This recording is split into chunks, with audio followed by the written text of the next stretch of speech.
不要来找我！不要来找我！不要！罗王，苏月，鬼啊！有鬼啊！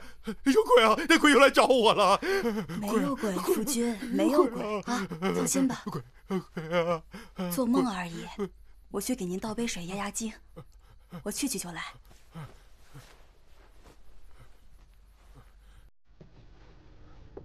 夫人，你慢点啊！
死者的右脚脚踝处有2个小孔，应该是死于蛇毒。身上的淤伤是摔下山坡所致，并不致命。初步判定死者死于意外。没有别的线索了吗？死于蛇毒还需要什么线索啊？双叶姑娘，我求求您了，您再多检查检查。您看啊，死者是崇义坊的单纱大户刘掌柜，我们已经同他们家人联系过了。家人说他出门前带着价值不菲的单纱，现场找不到，而且我们在他身上也没找到钱袋。对啊，我们觉得劫杀的可能性更大吧。我检查过了，真的只是蛇毒，钱袋不见了，你们自己再调查呀。我赶着回去呢，我那只雏鸡都快腐烂了。你们再检查最后一次。哎，这钱袋和单纱不见了，我们真的没法解释啊。这钱袋不见了，我怎么能知道呢？查查吧，我们不好交代。你再查查吧。哎呦，双叶姑娘，您再检查最后一次吧。闪开！哎，等一下，哎，等一下，我刚听说你们在找钱袋是吧？我在那边看到一个好像钱袋的东西，我也没敢拿，你们去看看是不是啊？是吗？走，去吧，快来，去吧。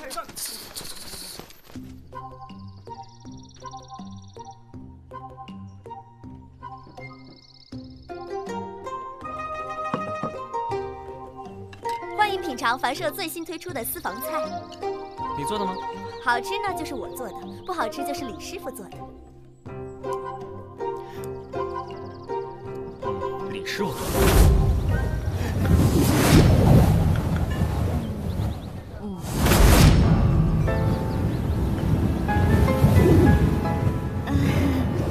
我觉得吧，是四娘做的。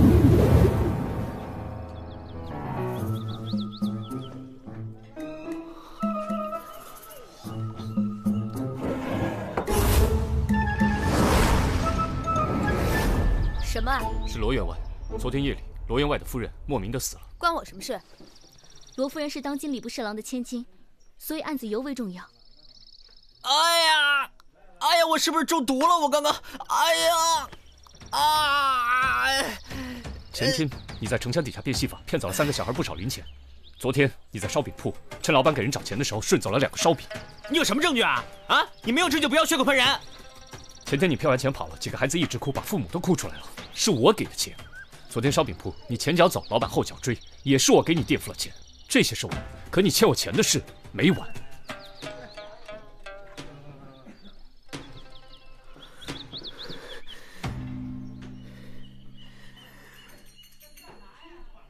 李治，我这个人最喜欢为朋友两肋插刀了。说吧，我们从哪里查起？跟我去罗府一趟。好的。我也去吧。既然好吃，就吃完再去吧。好好吃，慢慢吃。这里还有一盘，管够。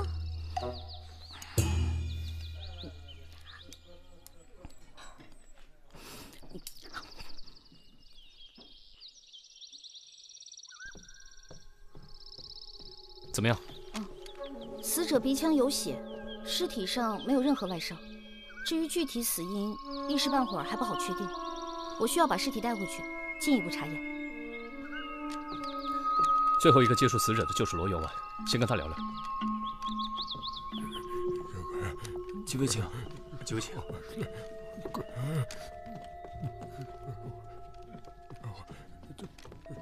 这话呀，是我的肉呀，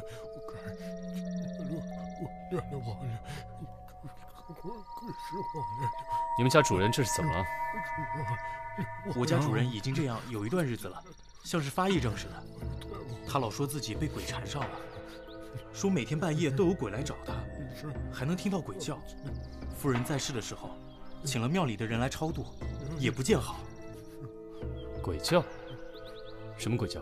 就是主人一直说我们宅子里在闹鬼，可整个罗府上下只有主人自己听到了什么鬼叫，我们什么都没听见。一开始还以为有人装神弄鬼吓唬主人，把官府的人都请来了，结果什么都没查到。人家都觉得是我们主人精神出了问题，把我们给训了一顿。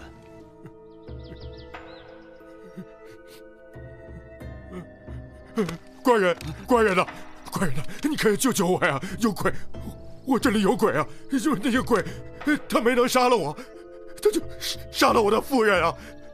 我不想死啊！救救我呀！官人，鬼，救救我！你说的鬼到底是什么？有小孩在哭，还有女人的哭喊，缠着我，他们都缠着我呀，让我打命来，每天我都这样啊，我受不了了呀！好好一个人，怎么变成了这样？这样还能闹鬼呢？我看过了，这宅子里的风水布局不赖啊。你又知道了？那当然。哎，我说李少卿，我还饿着肚子就被你拉出来探案，人也问了，地方也看了，我们是不是可以吃下饭填饱肚子？那今天就先这样吧。这个案子还是有太多疑点，实在太过诡异，我们还是要从长计议。走着，走。请。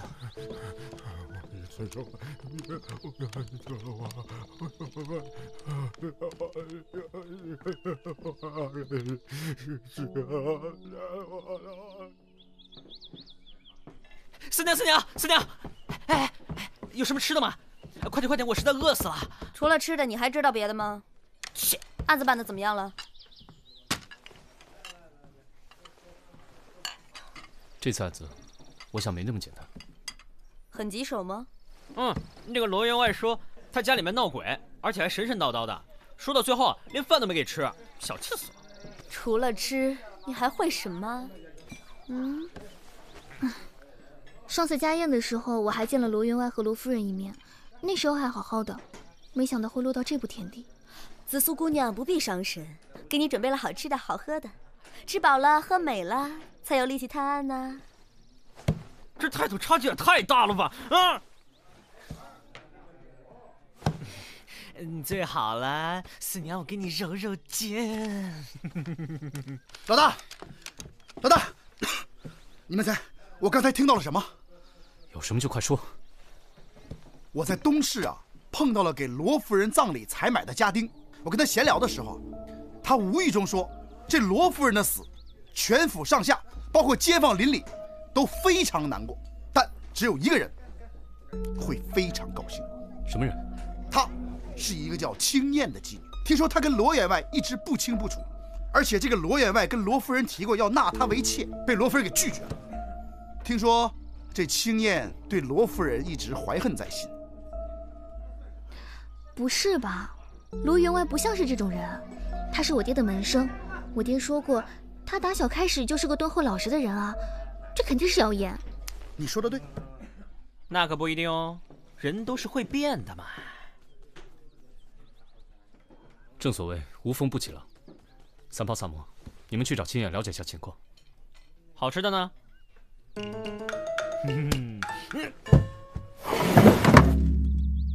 青燕呐，有2位大理寺官人找你问话，千万别给我惹麻烦啊！去。你就是青燕姑娘？是。这位官爷有什么事吗？你昨天夜里在什么地方？昨天夜里，我有事情外出里的。可有人同行啊？没有。那昨天夜里罗员外的夫人被人杀害了，你可知道？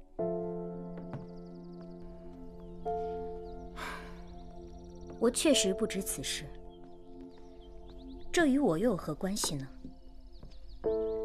我听闻你一直想嫁进罗家，却几次都被罗夫人拒之门外。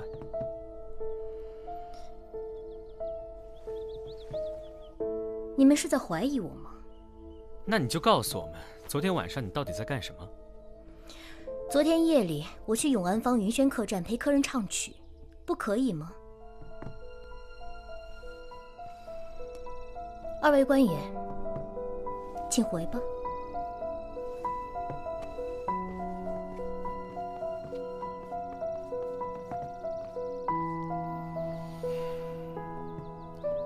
三炮，你找人密切盯着他。放心吧。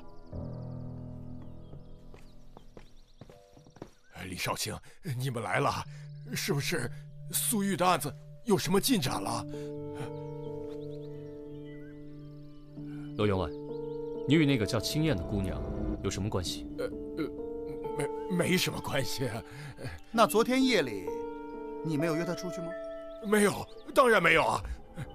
哎呀，最近府里鬼怪闹得厉害，我连觉都睡不安稳，哪里还有心思想这些呢？自从苏玉不肯答应青燕进门开始，我跟青燕就没什么来往了。那今晚我们来帮你捉鬼。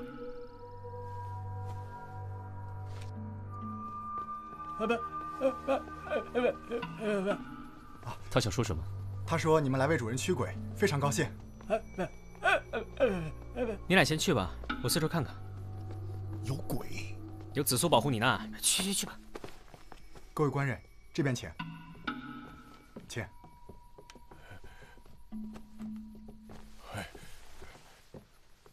哎呀，李少卿，你们能来帮我驱鬼，我实在是感激不尽呐。罗员外，这世上是没有什么鬼神的，你不要自己吓自己了。不做亏心事，不怕鬼敲门。这人呐，亏心事做多了，就容易招惹一些不干净的东西。罗员外，您扪心自问呢？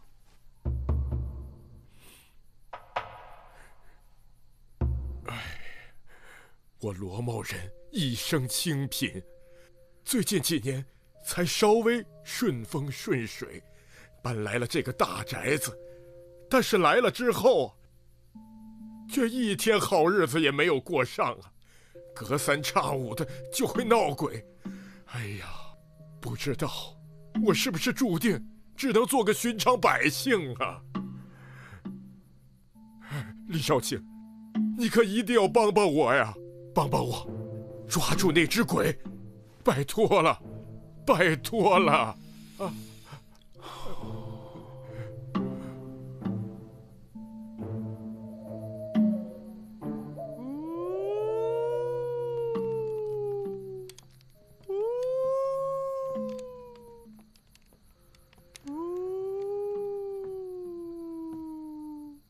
你有病啊！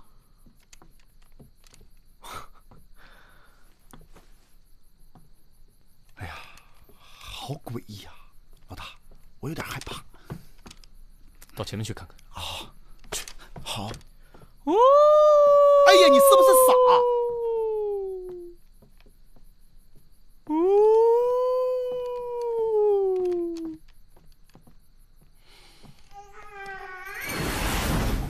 别闹！不是我。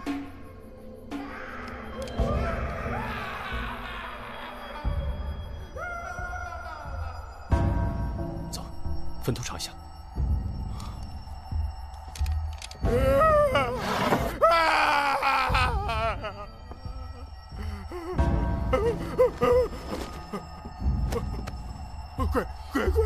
鬼要出来了！救救我！真的，就在这儿，就在这儿啊！就在这儿，在这儿啊！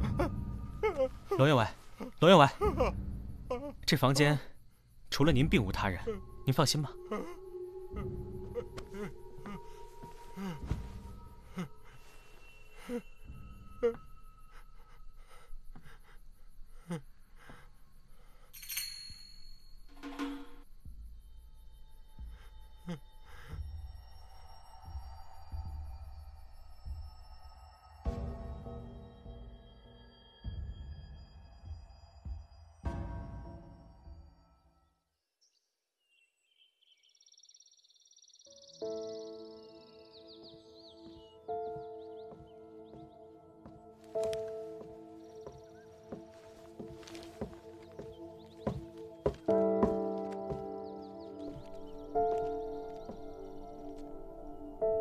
李少卿，李少卿，睡得香啊！守了一夜，什么都没查到。至少我还查到了这些，这些是青燕写给罗员外的书信。最后一封竟是在几日前。罗员外在撒谎，感觉这里头一定有猫腻。老大，怎么了？我派去盯着青燕的人说，刚刚青燕出城了，好像是去了一个江湖郎中家。走，快去看看。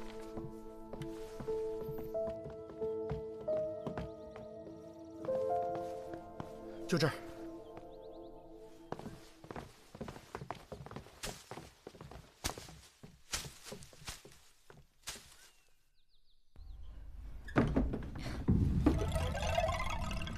怎么是你们？能和我们说说你来这儿是为什么吗？你们是？我们是大理寺来查案的。先生，敢问他来找您所为何事？这种事情还是请您问他本人为好。不用问了，青燕姑娘，你正怀有身孕吧？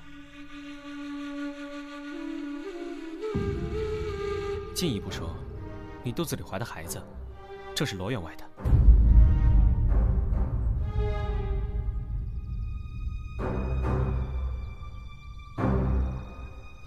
第一次见你的时候，就发现你有不明显的保护肚子的动作。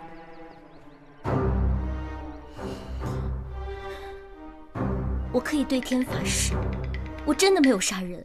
在我们查明真相之前，你是犯罪嫌疑最大的人，请你配合我们调查。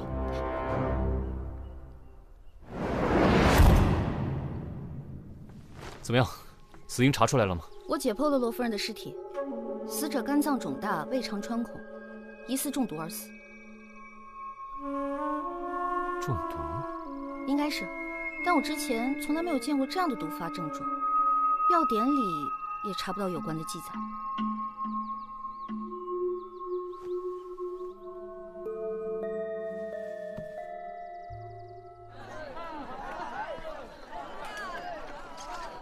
怎么样了？昨天青燕已经被暂时关押，现在我们只要找到罗员外的犯罪证据和作案手法，基本就可以定案了。你还在怀疑罗员外？我们有什么理由不怀疑他？我们去罗府调查的时候，他刻意隐瞒了一直与青燕交往的事实，而且青燕肚子里怀着他的孩子。不管你们怎么说，我都相信他的为人。哎，小姑娘，办案子的时候可不能意气用事哦。老大，不好了，罗员外家又出事了。怎么了？他的奶娘刚刚被发现暴死在房中，她的死状跟罗夫人一模一样。什么？你快叫上双燕，我们马上去罗府。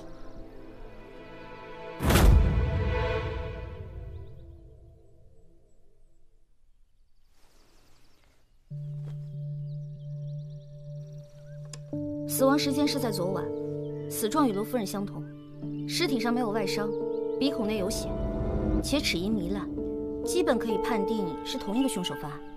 秦燕昨天已被关押，这么说，嫌疑人就只有罗员外了。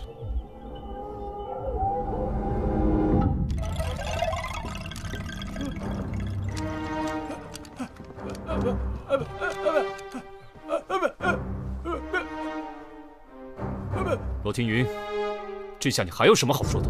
李少卿，我不明白你说的是什么呀？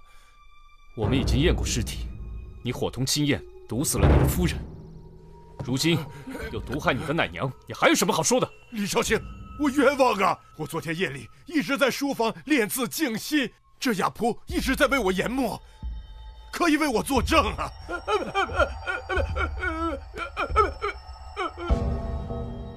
一个哑仆又说不了话，证明不了什么。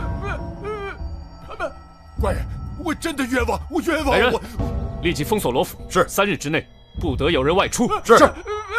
官人，我真的没有杀人呐！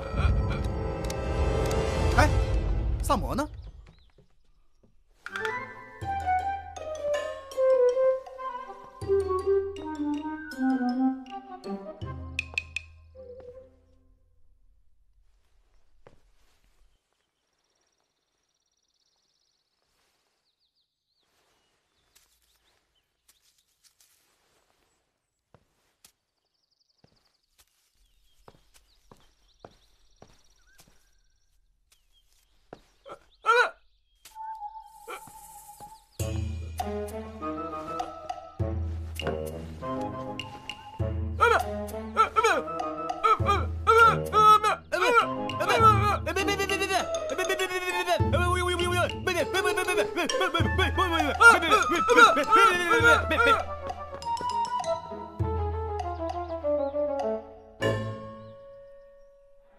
听你们的描述，这2起案子实在有太多的相似之处。没错，不管是从犯案时间还是作案手法，都看起来是一名凶手所为。既然青燕被关押了，那卢员外的嫌疑就更大了。现在只是去找证据。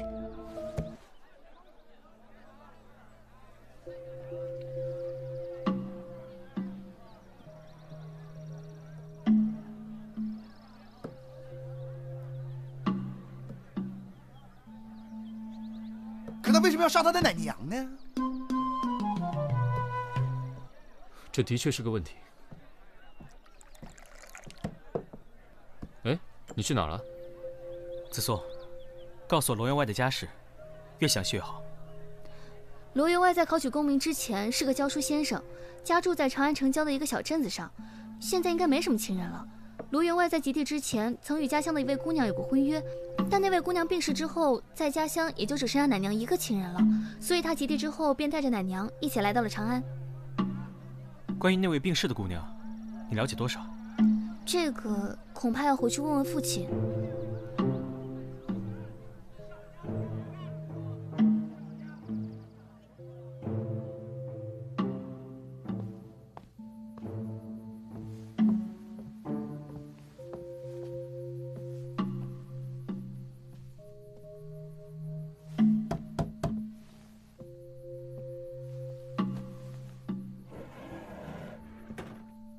又是你！上次我不是说了吗？病人的情况无可奉告。我不是来问千燕的事的。哦，那是你自己要来看病。有些问题想请教你。啊，进来说吧。来。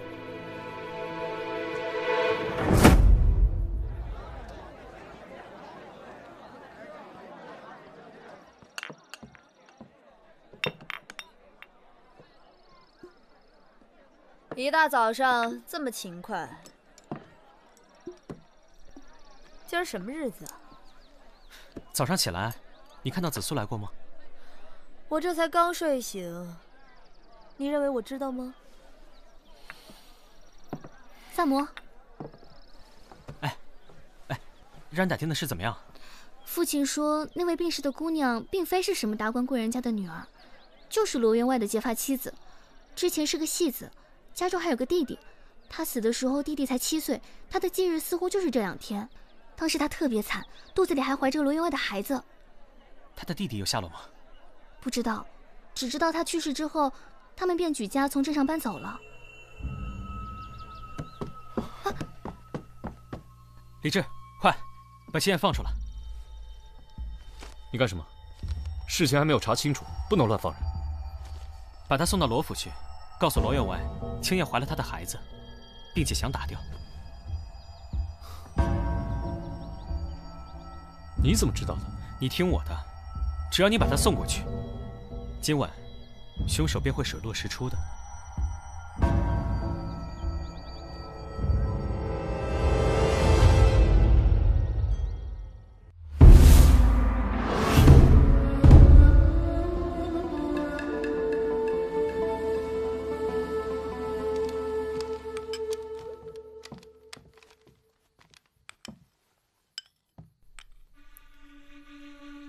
罗员外，我们给你带来了一个人，我想你见到他会很高兴吧？进来吧。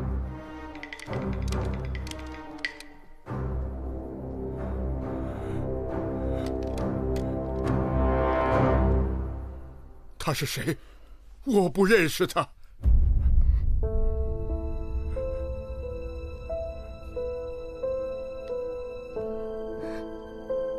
罗老，我是青燕。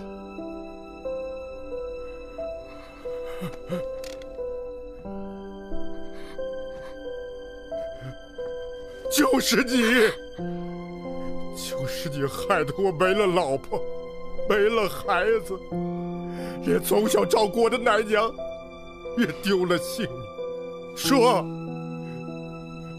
每天晚上那个鬼到底是不是你？你与青燕相识多年，怎么可能不知道我的为人？我可以对天发誓，那些事都不是我做的。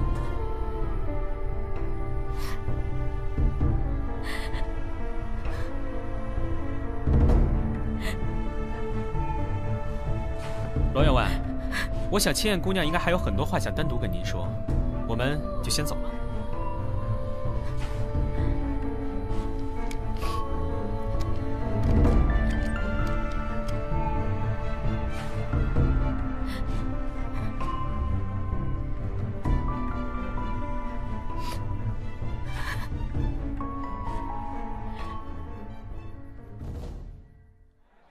你可算回来了，我们所有人都等你好半天了。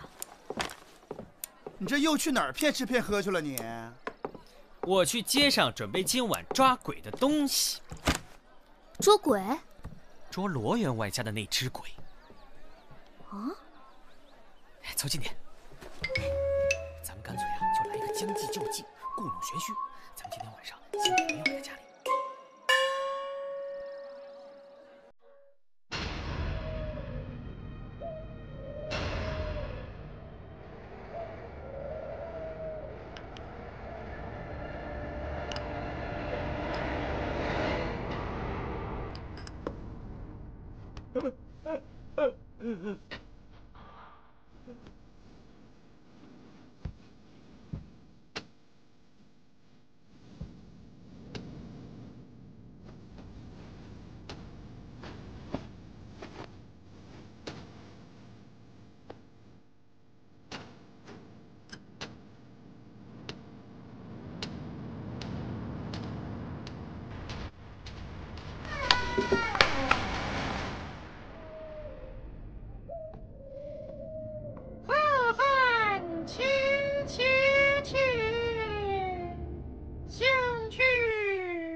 姐姐，是你吗，姐姐？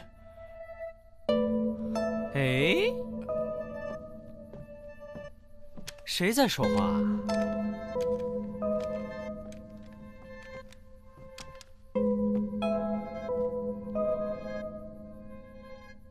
是你吧？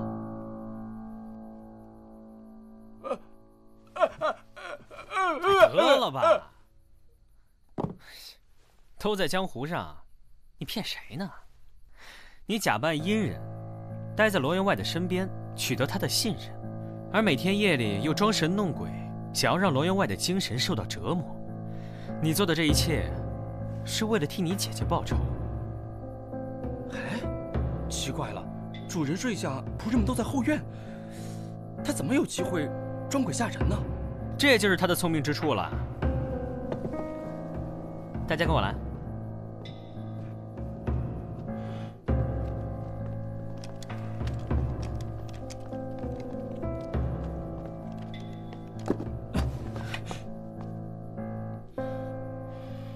紫苏、双叶，听到请回话。我们听到了。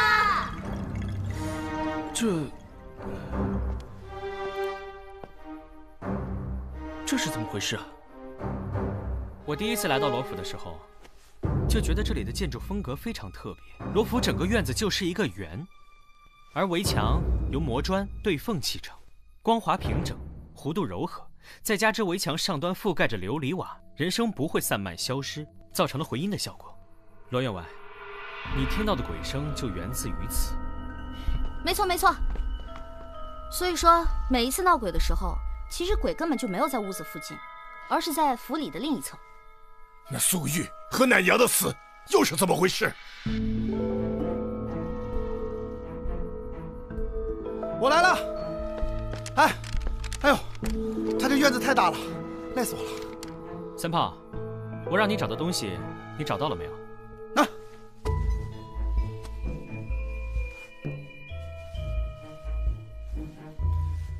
罗员外，这就是三炮在亚婆的房中发现的。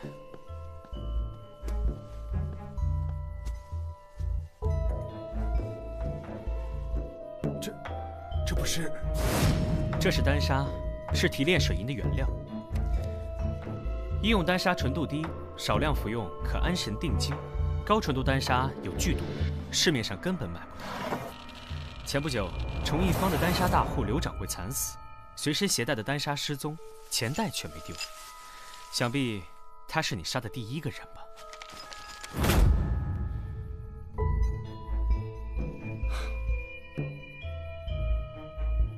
还有，我查看厨房时，在食物和亚婆的身上都闻到了轻微的丹砂气味。郎中确认罗府的调味料里有丹砂，长期服用会导致精神萎靡，甚至产生幻觉。不要来！由于罗员外心中有愧，听到怪声加剧幻觉，越发相信厉鬼缠身。只是如此还不致死。我在罗员外卧房门外发现了少量烧灼过后的残渣，双叶查验确认，正是丹砂。高纯度丹砂以火烧之，就会化为剧毒蒸汽。事发当晚，罗员外在房中吸入少量毒气，精神焦虑，身体不适。夫人出门吸入了大量剧毒蒸汽，当场忽发身亡。你就用这种方法，神不知鬼不觉的残忍地杀害了罗夫人和奶妈二人。你怎么下得去如此毒手？亏你有脸问得出这样的话！放开我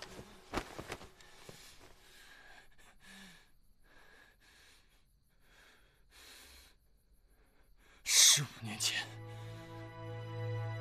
你考取了功名，被礼部侍郎看中了，选你做了他的女婿。可你有考虑过我姐姐的感受吗？你为了攀龙附凤，就狠心将我姐姐抛弃。我姐姐为此抑郁而死，她都没有来得及告诉你，她已经怀了你的孩子。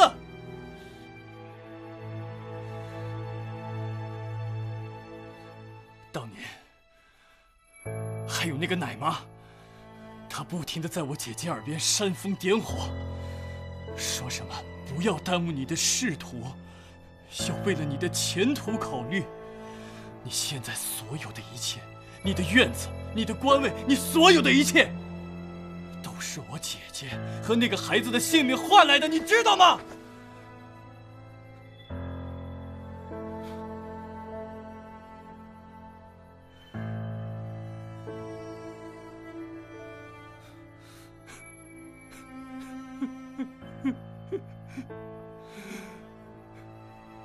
都是我姐姐的性命，给你换来的一切。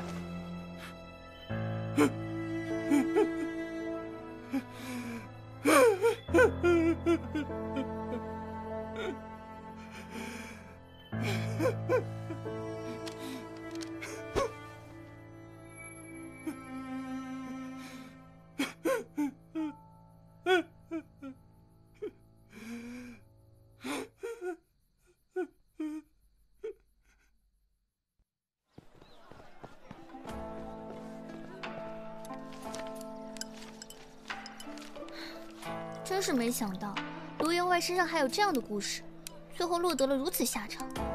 像他这样的负心汉，我说啊，就是罪有应得。也不能这么说，个人的选择啊。哎，那个姑娘呢？好像是叫什么青燕，她怎么样了？听说光明正大的嫁进了罗府。罗员外说，曾经犯过的错，不能再犯第二次。他会好好照顾青燕和孩子。那她的孩子保住了吗？多亏了萨摩。哎，萨摩人呢？哼哼，给我吃一口。嗯？